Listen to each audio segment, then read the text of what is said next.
कैसे हो आप? हमारी इस इंडिया जीके के इस यूट्यूब चैनल में आपका स्वागत है दोस्तों। और आज हम लोग देखने वाले दोस्तों उड़ीसा राज्य के बारे में, तो changing the way of learning. चलिए मेरे वीडियो में बने रहिएगा और हम लोग डिस्कस करने वाले हैं दोस्तों उड़ीसा राज्य के बारे में। ठीक है, अगर उड़ीसा राज्य के बारे में बता दो तो भारत का क्या है, उड़ीसा एक राज्य है और वो भी एरिया के हिसाब से क्या है, भारत का 19वां राज्य क्या है, 18वां राज्य, सॉरी 18वां राज्य क्या है बना है उड़ीसा। ठीक है, उड़ीसा क्या है, भारत का एक पूर्वी तटीय राज्य है। ठीक है, जो समुद्री सीमा क्या है सबसे लंबी इसके साथ क्या है साझा करती है, देखा जाए तो बंगाल की खाड़ी में। ठीक है, तो याद रखिएगा। और चलिए देखते हैं इसके उड़ीसा के बारे में बाकी डिस्कस देखते हैं, जैसे कैपिटल हो गया, एरिया हो गया, जनसंख्या हो गया दोस्तों।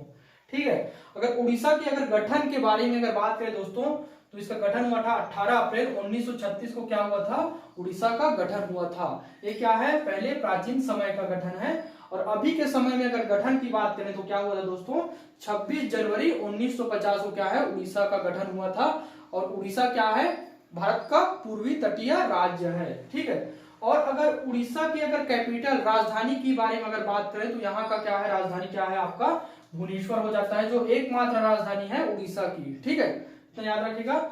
और अगर उड़ीसा की अगर एरिया, ठीक है, क्षेत्रफल के बारे में बात करें तो हो जाता है 155 करोड़ 7,700 किलोमीटर स्क्वायर क्या है एरिया में क्या है उड़ीसा फैला हुआ है। और ये भारत का क्या है 18वां राज्य क्या है बना दोस्तों। तो इतना को दोस्तों याद रखिएगा। और यहाँ की पॉपुलेशन के बारे में बात करें, जनसंख्या के बारे में बात करें तो 4,19,74,218 क्या है 18 लोग यहाँ पीपल्स लोग क्या है यहाँ निवास करते हैं उड़ीसा राज्य में।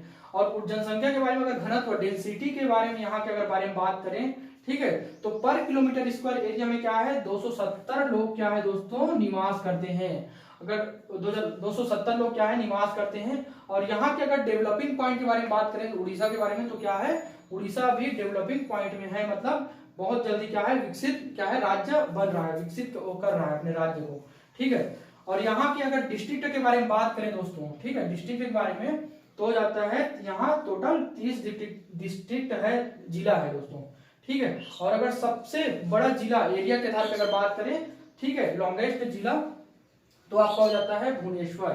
ठीक है, याद रखिएगा भुवनेश्वर क्या है सबसे बड़ा जिला एरिया के आधार पे हो जाता है।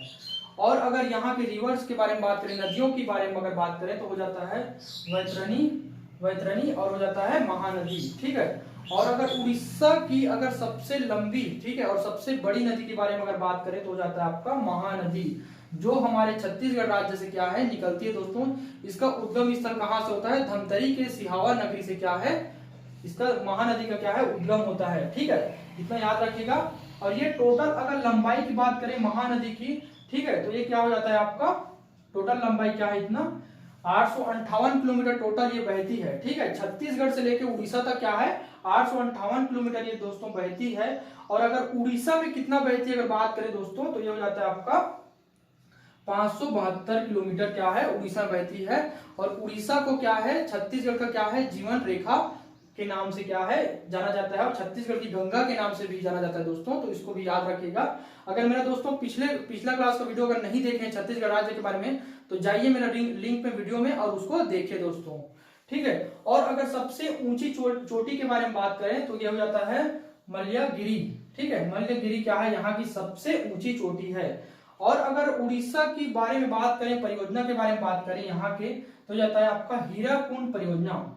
हीराकुंड परियोजना क्या है विश्व में पूरा क्या है फेमस है, और विश्व का सबसे बड़ा और विश्व का सबसे लंबा, विश्व का सबसे बड़ा और विश्व का लंबा अगर बारे में बात करें लंबाई के मामले में तो आपका हो जाता है हीराकुंड बांध, जो कौन से नदी में बनी है दोस्तों, महानदी पे क्या है ये क्या है बनाया गया है इसको। और कब बनाया गया है दोस्तों 1957 सन 1957 को क्या है इसको क्या है बनाया गया है। और कितने किलोमीटर लंबी अगर बात करें तो ये हो जाता है आपका 25.8 किलोमीटर क्या है लॉन्गेस्ट है ये हीराकुंड बांध। ठीक है, तो याद रखिएगा भारत का और पूरा विश्व का क्या है ये सबसे लंबा बांध है, और भारत का भी सबसे लंबा बांध है, तो इतना याद रखिएगा। और अगर उड़ीसा के अगर राष्ट्रीय एनिमल के बारे में अगर बात करें तो यहाँ के उड़ीसा के राष्ट्रीय एनिमल आपको हो जाता है एलिफेंट। ठीक है, और अगर बर्ड्स के बारे में बात करें तो हो जाता है आपका पीकॉक। ठीक है, याद रखिएगा पीकॉक यहाँ के क्या है बर्ड्स पक्षी है दोस्तों। और अगर उड़ीसा के अगर झील के बारे में बात करें दोस्तों, ठीक है। तो ये हो जाता है आपका चिल्का झील, जो भारत का एकमात्र और सबसे बड़ा खारे पानी का झील है। और ये कहाँ स्थित है? उड़ीसा राज्य में स्थित है। और ये क्या है? बंगाल के खाड़ी के अंतर्गत आता है, मतलब बंगाल की खाड़ी में क्या है? स्थित है आपका खारे पानी का झील। तो इतना याद रखिएगा। और अगर बंदरगाह के बारे में बात करें दोस्तों उड़ीसा के, तो जाता है धमरा। धमरा क्या है? यहाँ का बंदरगाह है। और अगर उड़ीसा राज्य की अगर नेशनल पार्क के बारे में हम बात करें, ठीक है, तो जाता है आपका हो जाता है भितरकनिका और होता है सिंपलीपाल।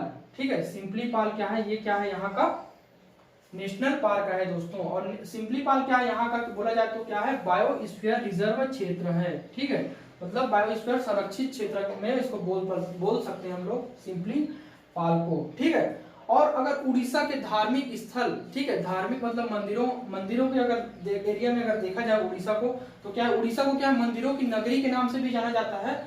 और यहाँ घूमने लायक और धार्मिक स्थल के बारे में बात करें तो आपका हो जाता है पुरी। पुरी में कौन सा मंदिर स्थित है दोस्तों? पुरी में आपका हो जाता है जगन्नाथ मंदिर स्थित है। ठीक है, पुरी में आपका जगन्नाथ मंदिर स्थित है। और कोणार्क में आपका हो जाता है, पुरी कोणार्क में हो जाता है आपका सूर्य मंदिर। ठीक है, सूर्य मंदिर आपका स्थित है। ठीक है, गोल्डन मतलब इसको क्या बोला जाता है? सन के नाम से भी इसको जाना जाता है। सन टेम्पल के नाम से भी इसको क्या है? कोणार्क मंदिर को भी जाना जाता है। ठीक है, सूर्य मंदिर बोलते हैं यहाँ क्या है? सूर्य क्या है? पहले दिखता है भारत में, ऐसे करके इसको बोला जाता है। और इसको क्या है? 13वीं शताब्दी में क्या है? इसको बनाया गया है दोस्तों। और नरसिम्हा के द्वारा इसको क्या किया गया था? बनवाया गया था। ठीक है, तो इतना याद रखिएगा। ये क्या है? इंपॉर्टेंट क्वेश्चन यहाँ से सूर्य मंदिर कोणार्क पुरी से लिया जाता है। ठीक है, और ये पुरी का जो जगन्नाथ जो मंदिर है दोस्तों, ये क्या है? 4 धामों में से एक है। तो ये क्या है? यहाँ से भी इंपॉर्टेंट क्वेश्चन बनते, तो इसको याद रखिएगा आप लोग। ठीक है, पुरी जगन्नाथ मंदिर। और अगर कटक के बारे में बात करें तो कटक में क्या है? चावल अनुसंधान केंद्र है दोस्तों, भारत का चावल अनुसंधान केंद्र है। और अगर यहाँ के अगर द्वीप के बारे में बात करें, उड़ीसा राज्य के अगर द्वीप के बारे में बात करें दोस्तों, तो जाता है अब्दुल कलाम द्वीप। ठीक है, तो चलिए यहाँ के अगर भौगोलिक स्थिति के बारे में बात करते हैं उड़ीसा के बारे में। ठीक है, स्थिति के बारे में बात करें तो यहाँ कितने राज्यों के साथ क्या है? सीमा साझा करती है। तो बात करें यहाँ, ये क्या है? भारत उड़ीसा राज्य 5 राज्यों के साथ क्या है? सीमा साझा करती है। और सबसे लंबी सीमा क्या है? छत्तीसगढ़ राज्य के साथ क्या है? सीमा साझा करती है। और छत्तीसगढ़ में भी क्या है? उड़ीसा सबसे लंबी सीमा साझा करती है। तो इसको भी याद रखिएगा। तो पहले इसके राज्यों के बारे में बात करें, सीमा साझा करने वाले राज्यों के बारे में, तो आपका हो जाता है छत्तीसगढ़ हो जाता है। दूसरा में आपका हो जाता है झारखंड। और तीसरा हो जाता है आपका पश्चिम बंगाल। और आपका हो जाता है चौथा हो जाता है आपका आंध्र प्रदेश। और 5वां हो जाता है आपका तेलंगाना। ठीक है, तो इतना याद रखेगा। और बिहार राज्य को दोस्तों, बिहार राज्य को क्या है? उड़ीसा से अलग करके क्या है? बिहार राज्य को बनाया गया। और बिहार से अलग करके आपका झारखंड राज्य को बनाया गया दोस्तों। तो इतना चीजों को क्या है दोस्तों आप लोग याद करिए। और यहाँ की लिटरेसी रेट, साक्षरता दर के बारे में बात करें दोस्तों, तो यहाँ 70.2%, मतलब 100 में 70% लोग क्या है? यहाँ पे पढ़े लिखे हैं। और सबसे साक्षरता दर वाला जिला आपका हो जाता है भुवनेश्वर, मतलब सबसे ज्यादा साक्षरता दर वाला आपका हो जाता है वो भुवनेश्वर है। मतलब पढ़े लिखे लोग क्या है दोस्तों यहाँ भुवनेश्वर में है। ठीक है, और अगर यहाँ की सबसे लंबी अगर नेशनल हाईवे के बारे में अगर बात करें दोस्तों, तो हो जाता है नेशनल हाईवे आपका 5 हो जाता है। ठीक है, सबसे लंबी अगर सड़क मार्ग नेशनल हाईवे के बारे में बात करें तो हो जाता है आपका नेशनल हाईवे 5 दोस्तों। तो इतना चीजों को दोस्तों इस क्लास में हम लोग डिस्कस किए, तो इतना चीजों को क्या है आप लोग याद रखेगा। ठीक है, तो चलिए फिर दोस्तों चलते हैं। और वीडियो अगर अच्छा लगा दोस्तों तो लाइक और सब्सक्राइब और शेयर कीजिएगा मेरे वीडियो को। ठीक है, thanks for watching this video.